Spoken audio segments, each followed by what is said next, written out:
Hello' everyone, আজি বনালোঁ কঁঠালৰ মুচি তৰকাৰী। ভাবিলোঁ আপোনালোকৰ লগতো শ্বেয়াৰ কৰোঁ। সকলোৱেতো জানেই বনাবলৈ, কিন্তু মইনো কেনেকৈ বনাই খাই তাকে দেখুৱাওঁ আহক। প্ৰথমতে কঁঠালটো ভালদৰে গুচাই কুকাৰত মই দুটামান চিটি মাৰি ল'লোঁ, যাতে কঁঠালটো কোমল হৈ যায়। বৰ বেছি সিজোৱা নাই। আৰু আলুও দিলোঁ লগতে। আলুকেইটা পিছত দিছোঁ। তাৰপিছত তেলত এয়া পিঁয়াজ কাটি দিছোঁ, ডাঙৰ পিঁয়াজ এটা দিছোঁ আৰু ভালদৰে এইখিনি ভাজি লৈছোঁ। কঁঠালৰ মুচি বৰ ডাঙৰ হ'লেও ভাল নালাগে আৰু একেবাৰে সৰুটো খাবলৈ বেয়া, আঠা বেছি থাকে। আৰু ইয়াত মই দুটামান কেঁচা জলকীয়া এনেকৈ কাটি দিছোঁ সৰু সৰুকৈ। তাৰপিছত পিঁয়াজখিনি ভালদৰে ৰঙচুৱা হোৱাৰ পিছত এটা ডাঙৰ বিলাহী কাটি দিছোঁ আৰু ভালদৰে ভাজি লৈছোঁ। বিলাহীটো তেলত অলপ ভাজ খোৱাৰ পিছত বইল কঁঠাল, আলু এইখিনি মই দি দিছোঁ।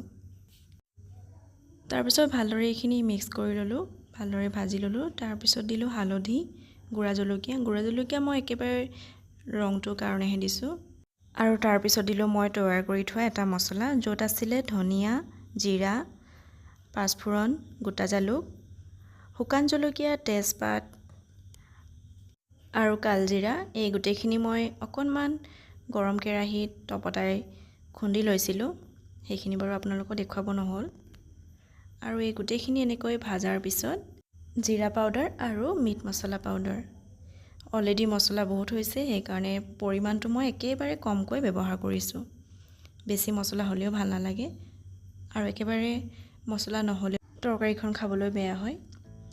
এইদৰে ভাজাৰ পিছত যিহেতু এইবোৰ আধা সিজিয়ে আছে আৰু অকণমান উতলিবৰ কাৰণে যাতে মছলাখিনিৰ লগত ভালকৈ মিলি যায়, সেইকাৰণে অকণমান গৰম পানী দিব লাগিব আৰু প্ৰয়োজন অনুসৰি নিমখটো দি দিয়া হ'ল।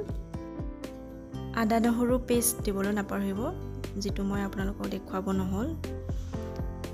আৰু এইদৰে এনেকৈ ভাজি ভাজি শেষত পানী দি অলপ উতলাই আমাৰ কঁঠালৰ তৰকাৰী ৰেডি। সঁচাকৈ কৈছোঁ, খাবলৈ বিৰাট সোৱাদ হৈছিল। লগত বেলেগ মই একো লোৱা নাছিলোঁ, কেৱল কঁঠালৰ তৰকাৰীৰ লগতে ভাতকেইটা খালোঁ। আৰু ভিডিঅ'টো শেষলৈকে চোৱাৰ বাবে থেংক ইউ।